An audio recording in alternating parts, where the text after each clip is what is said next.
Hello and welcome to Zoology Pathshala. I hope you are all doing well. In today's video, we are going to discuss about epistasis. आज की इस video में हम epistasis के बारे में जानेंगे और समझेंगे कि ये क्या होता है और किस वजह से ये हमें देखने के लिए हमारे ऑर्गेनिज्म में मिलता है. ठीक है. Epistasis is a genetic phenomena where one gene masks or modifies the expression of another gene at a different location on the chromosome. वो क्या कह रहे हैं कि एपिस्टेसिस एक ऐसा जेनेटिक फिनोमेना है जहाँ पे जो एक जीन है ना बच्चा, वो क्या करेगा, वो दूसरे किसी जीन के एक्सप्रेशन को मास्क कर देगा. मास्क करना मतलब कि उसको या तो उसमें कुछ चेंजेस कर देगा या उसे अपीयर नहीं होने देगा जैसा वो अपीयर होने वाला था. मतलब कि अगर उस जीन का कुछ अपीयरेंस आने वाला था तो उसमें कुछ ना कुछ चेंजेस जो हैं हमें देखने के लिए मिलेंगी. अब ये जो जीन होता है ना, ये मॉडिफायर जीन होता है एक तरह से. अब ये जो मौजूद होता है ये हमारे जैसे हमारे एक जीन के दो एलेल्स होते हैं. ठीक है, ऑल्टरनेट फॉर्म्स होते हैं. तो ये वो क्या होते हैं, वो एलेल्स जो होते हैं वो क्रोमोसोम के सेम लोकस पे प्रेजेंट होते हैं, है ना. अब ये दूसरी जगह प्रेजेंट होगा, वो उस लोकस पे नहीं होगा, ये दूसरे लोकस पे प्रेजेंट होगा, डिफरेंट लोकस पे प्रेजेंट होगा. ठीक है. और ये उन जीन के जो अपीयरेंस है, जो भी उनका मतलब कि अपीयरेंस आने वाला था, फिनोटाइपिक एक्सप्रेशन जो उनका होने वाला था, उसको मॉडिफाई कर देगा या मास्क कर देगा. ठीक है. तो वो फिनोमेना जो कहलाएगा वो एपिस्टेसिस कहलाएगा. ठीक है. In other words, The effect of one gene depends on the presence of one or more modifier genes. वो क्या कह रहे हैं कि जो एक जीन का अफेक्ट है, ठीक है, वो किस पे डिपेंड करेगा कि उसके मॉडिफायर जीन्स कैसे हैं, उस पर डिपेंड करेगा. ये एक भी हो सकते हैं या एक से ज़्यादा भी मॉडिफायर जीन्स जो हैं प्रेजेंट हो सकते हैं. ठीक है.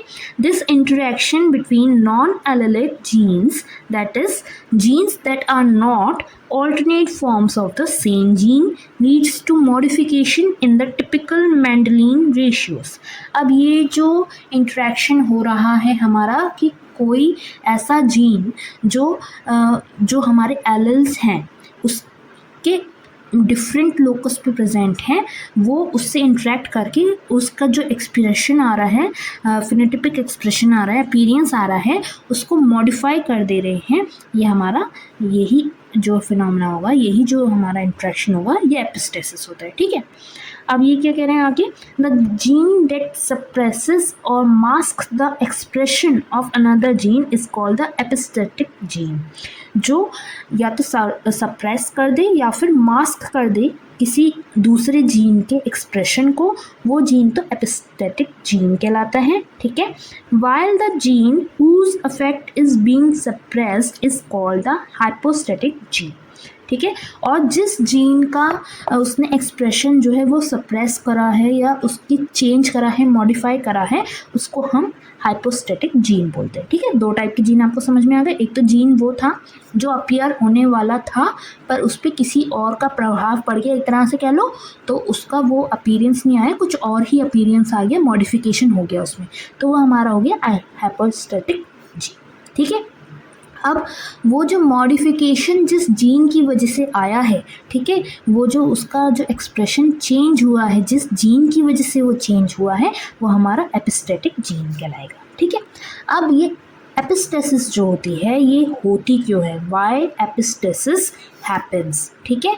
Mendel described genes acting independently but in real life genes often work together in pathways. जो मेंडल ने हमें जीन्स के फंक्शंस डिस्क्राइब करे थे, या मान लो उन्होंने जिस तरह से हमें जीन्स को डिस्क्राइब करा था, उन्होंने कहा था कि जीन्स जो है इंडिपेंडेंटली अपने जो है बिहेव करते हैं, कि डोमिनेंट जीन होता है, रिसेसिव जीन होता है, वो ऐसे ऐसे अपने बिहेव करते हैं. लेकिन जब हम रियल लाइफ में इसको देखते हैं तो जीन्स जो होते हैं वो एक साथ मिल करके अपीयरेंस जो आ रहा है, जो मतलब हमारा फिनोटाइपिक एक्सप्रेशन हमारा जो शो हो रहा है, उसका मतलब उनका एक पूरा पाथवे होता है, उसमें वो मतलब साथ में मिल करके वर्क करते हैं. ठीक है. When a product of one gene is required before another gene can act, और when one gene's product shut down the action of another, epistasis occur. अब क्या हुआ कि जब किसी एक जीन का कोई अपीयरेंस कह लो या प्रोडक्ट कह लो, वो पहले ज़रूरत है जो दूसरा जीन है उसका काम करने से पहले ही हमें पहले वाले जीन की ज़रूरत पड़ गई कि वो अपना काम हमें करके दे दे, तो या फिर जब कोई एक जीन दूसरे के काम को बिल्कुल ही बंद कर दे, दूसरे के एक्शन को बिल्कुल ही शट डाउन कर दे, उसका भी काम खुद ही कर दे या खुद ही उस के काम को मतलब कि नेगलेक्ट हो जाए उसका काम, ऐसे काम करे, तो उस अवस्था में जो है, उस केस में जो है हमारी एपिस्टेसिस जो है हो जाती है। ठीक है, this is specially seen in cases of pigmentation, metabolic pathways and diseases susceptibility. अब वो क्या कह रहे हैं, ये एपिस्टेसिस जो हमें देखने को मिलता है ये स्पेशली हमें पिगमेंटेशन के केसेस में, या जो हमारा मेटाबॉलिक पाथवे है, या जो डिसीजेस सस्पेक्टेबिलिटी है, उस केसेस में हमें देखने के लिए ये एपिस्टेसिस जो है मिलती है। ठीक है, आगे देखते हैं। आगे वो कह रहे हैं, अब उन्होंने टाइप्स भी बता रखा है कि एपिस्टेसिस के डिफरेंट टाइप्स होते हैं। ठीक है, सबसे पहला होता है रिसेसिव एपिस्टेसिस।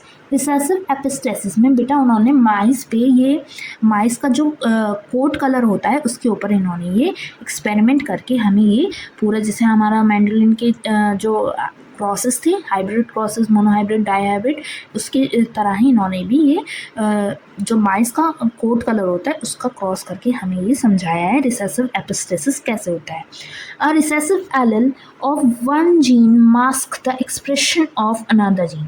जब कोई रिसेसिव एलेल, ठीक है, जो अपने आप को शो नहीं करने वाली थी, ठीक है, नॉर्मल अगर हम देखें मेंडेलियन के हिसाब से, वो अपना जो दूसरा कोई जीन है उस पर अपना असर दिखा दे या उसको मास्क कर दे, ठीक है, तो वो रिसेसिव एपिस्टेसिस कहलाती है। जैसे कि उन्होंने कोट कलर का मैंने अभी आपको बताया, ठीक है, उन्होंने जीन ए लिया, पिगमेंटेशन प्रोडक्शन करता है, जो हमारा ए जो डोमिनेंट वाला था वो गॉटी कलर करता है, और जो हमारा रिसेसिव वाला था वो ब्लैक कलर करता है। ठीक है, जीन बी उन्होंने किस बेसिस पे लिया, जो हमारा पिगमेंटेशन डिपोजिशन करता है, वो बी हमारा जो डोमिनेंट वाला था वो अलाउ कर देता है, और डबल बी अगर दो रिसेसिव आ गए तो वो पिगमेंट को ब्लॉक कर देता है। ठीक है, अब वो क्या कह रहे हैं, अगर डबल बी प्रेजेंट होगा, डबल रिसेसिव जीन्स प्रेजेंट होंगी, तो हमारा वो जो है कि रिसेसिव एपिस्टेसिस प्रेजेंट रहेगा। माउस जो होगा वो एल्बिनो कलर का होगा। ठीक है, अब इसमें ये फ़र्क नहीं पड़ता कि हमारा डोमिनेंट प्रोडक्शन हुआ है पिगमेंट का, ठीक है, कौन सा जीन आया है या फिर रिसेसिव वाला आया है। ठीक है, ये देख लेते हैं आगे क्या है। उन्होंने बोल रखा है डोमिनेंट एपिस्टेसिस क्या होता है। अब डोमिनेंट एपिस्टेसिस में a dominant allele of one gene masks the effect of another gene। जो डोमिनेंट एलेल होगी किसी एक जीन की, वो दूसरे किसी जीन के मतलब एक्सप्रेशन को, इफेक्ट को मास्क कर दे, तब जा कर के डोमिनेंट एपिस्टेसिस होता है। इसमें उन्होंने समर स्क्वैश करके जो हमारा फ्रूट होता है उसके फ्रूट कलर के बेसिस पे इन्होंने ये क्रॉस करके हमें दिखाया है। इसे आप आई होप समझ पाएंगे आसानी से। ठीक है, उन्होंने जीन जो डब्ल्यू लिया था वो हमारे वाइट कलर का था, डोमिनेंट जीन था। ठीक है, जीन वाई जो लिया था येलो कलर का था, और जो स्मॉल वाई था वो हमारे ग्रीन कलर का था। ठीक है, इतना समझ में आया। ठीक, अब डोमिनेंट जब मौजूद है तो हमारा फ्रूट जो है वो वाइट कलर का हो रहा था। अब इसमें ये नहीं देखा जाएगा कि वो येलो कलर वाला जीन है या वाइट कलर वाला जीन है उसके साथ में प्रेजेंट किया नहीं है। ठीक है, अब जब हमारा दोनों रिसेसिव फॉर्म में है, ठीक है, वाइट कलर वाले जो डोमिनेंट जीन का रिसेसिव ट्रेट्स हैं, रिसेसिव एलेल्स हैं, वो प्रेजेंट है, और उसके साथ में कब हमारा जब वाई वाला जो जीन था, ठीक है, वो प्रेजेंट है, तो ही हमारा जो फ्रूट का कलर हो रहा था वो येलो हो रहा था या फिर ग्रीन हो रहा था। ठीक है, तो उसमें हमारा ये रेशियो जो है निकल करके आ रहा था। ये आप क्रॉस खुद भी करके देख सकते हैं। आपको जैसे आप डाईहाइब्रिड क्रॉस करते हैं वैसे ही ये भी क्रॉस करना है, सेल्फ क्रॉस होगा इसमें। ठीक है, इसके बेसिस पे आप समझ जाएंगे। नेक्स्ट देख लेते हैं, इसमें क्या है, डुप्लीकेट रिसेसिव एपिस्टेसिस। अब डुप्लीकेट रिसेसिव एपिस्टेसिस में क्या था, two recessive genes are required together to express a trait. जब दो रिसेसिव जीन्स जो हैं साथ में आएंगे तभी जो है कि वो अपना ट्रेट जो है उसको एक्सप्रेस कर पाएंगे। ठीक है, अब either gene is homozygous recessive, the trait is masked. वो क्या कह रहे हैं कि अगर उनमें से कोई भी जीन जो है वो होमोजाइगस रिसेसिव है, ठीक है, तो वो जो ट्रेट होगी वो मास्क हो जाएगी। अब इन्होंने इसमें एग्जाम्पल दे रखा है हमारे स्वीट पीस में फ्लावर कलर का, ठीक है। यहाँ पे आपको ये क्रॉस दिख रहा होगा, इसको आप समझ सकते हैं। इन्होंने 2 जीन ले लिए, एक कैपिटल सी और एक स्मॉल पी, ठीक है, जो हमारे पर्पल पिगमेंट के लिए रिक्वायर्ड थे, ठीक है। कैपिटल पी डोमिनेंट वाले हो गए, ठीक है। अब स्मॉल पी और स्मॉल सी क्या करेगा, हमारे वाइट फ्लावर्स के लिए रिस्पॉन्सिबल होंगे, ठीक है। अब वो क्या कह रहे हैं कि अगर कैपिटल सी और कैपिटल पी साथ में मौजूद होगा, मतलब कि दोनों डोमिनेंट मौजूद होंगे, तभी हमारे पर्पल फ्लावर्स आएंगे। अगर नहीं होंगे, कोई भी हमारा रिसेसिव एलेल वहाँ पे प्रेजेंट होगा, तो जो है कि हमारा वो फ्लावर कैसा हो जाएगा, वाइट कलर का हो जाएगा। तो उस केसेस में हमारा ये रेशियो जो है निकल करके आ रहा था, ठीक है। नेक्स्ट देखते हैं। अब वो कह रहे हैं नेक्स्ट है हमारी डुप्लीकेट डोमिनेंट एपिस्टेसिस। अब इसमें क्या करा है, either of the two dominant alleles is sufficient to produce the trait। मतलब कि 2 डोमिनेंट एलेल हैं, ठीक है, उसमें से कोई एक भी एलेल अगर आ गई तो वो हमारे ट्रेट को शो करने के लिए सफिशिएंट है, उसकी डोमिनेंट ट्रेट जो है वो शो होगी, ठीक है। अब वो क्या कह रहे हैं, जब डबल रिसेसिव होगा ना अगर ट्रेट उसके साथ में मौजूद, तभी वो जो है कि डिफरेंट फिनोटाइप जो है वो शो करेगा, वरना जो है हमारी डोमिनेंट वाली शो होगी, ठीक है। अब इसमें उन्होंने जो हमारा पर्स प्लांट होता है, शेफर्ड्स पर्स प्लांट, उसके सीड शेप के ऊपर उन्होंने ये क्रॉस करके हमें दिखाया है, ठीक है। उन्होंने 2 जीन लिए, एक कैपिटल ए और कैपिटल बी, जो हमारे डोमिनेंट जीन्स थे, ठीक है। अब उन्होंने क्या करा, बोल रहे हैं वो कि अगर कैपिटल ए और कैपिटल बी डोमिनेंट वाले ये दोनों जीन्स आए तो हमारे ट्राइंगुलर सीड होंगे, ठीक है। अगर वहाँ पे दोनों ही रिसेसिव में आए तो हमारे ओवॉइड सीड होंगे, ठीक है। तो यहाँ पे आपको ये क्रॉस में दिख रहा होगा। अब इसका अगर जब उन्होंने सेल्फ क्रॉस वगैरह करके दिखाया तो हमारे इस टाइप का जो है कि जो रेशियो है, एक्सप्रेशन है, वो हमें शो हुआ, ठीक है। नेक्स्ट देखते हैं। अब वो कह रहे हैं डोमिनेंट एंड रिसेसिव इंटरेक्शन। जब डोमिनेंट एलेल और रिसेसिव एलेल का इंटरेक्शन हो जाए, जीन्स का इंटरेक्शन हो जाए, तो क्या होता है, dominant allele of one gene suppresses the others genes expression unless the other is in recessive form.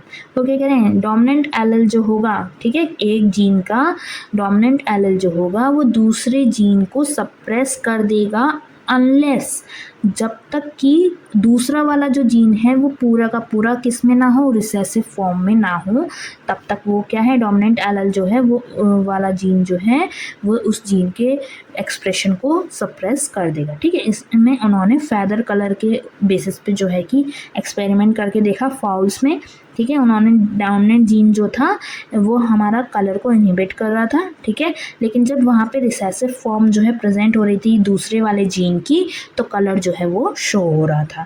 तो इसमें हमारा रेशियो कुछ इस टाइप से निकल के आया था।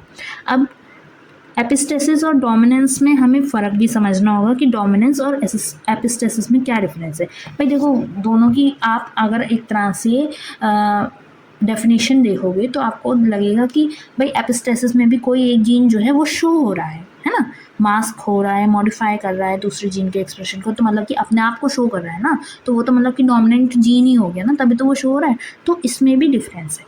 अब डोमिनेंस क्या होता है कि जब एलेल्स सेम जीन की हों और आपस में उनका इंट्रैक्शन हो, तब वो जीन का मतलब तब वो एलेल अपने आप को शो कर रही हो, तब वो अपने आप का एक्सप्रेशन शो कर रही हो, तो वो डोमिनेंस कहलाता है, ठीक है। मतलब कि एक जीन की 2 एलेल्स होती है ना, उसमें से एक वाली जो है वो अपने आप को दूसरे पे हावी होकर के शो कर रही है, तो वो डोमिनेंस हो गया, वो डोमिनेंट एलेल है क्योंकि, ठीक है।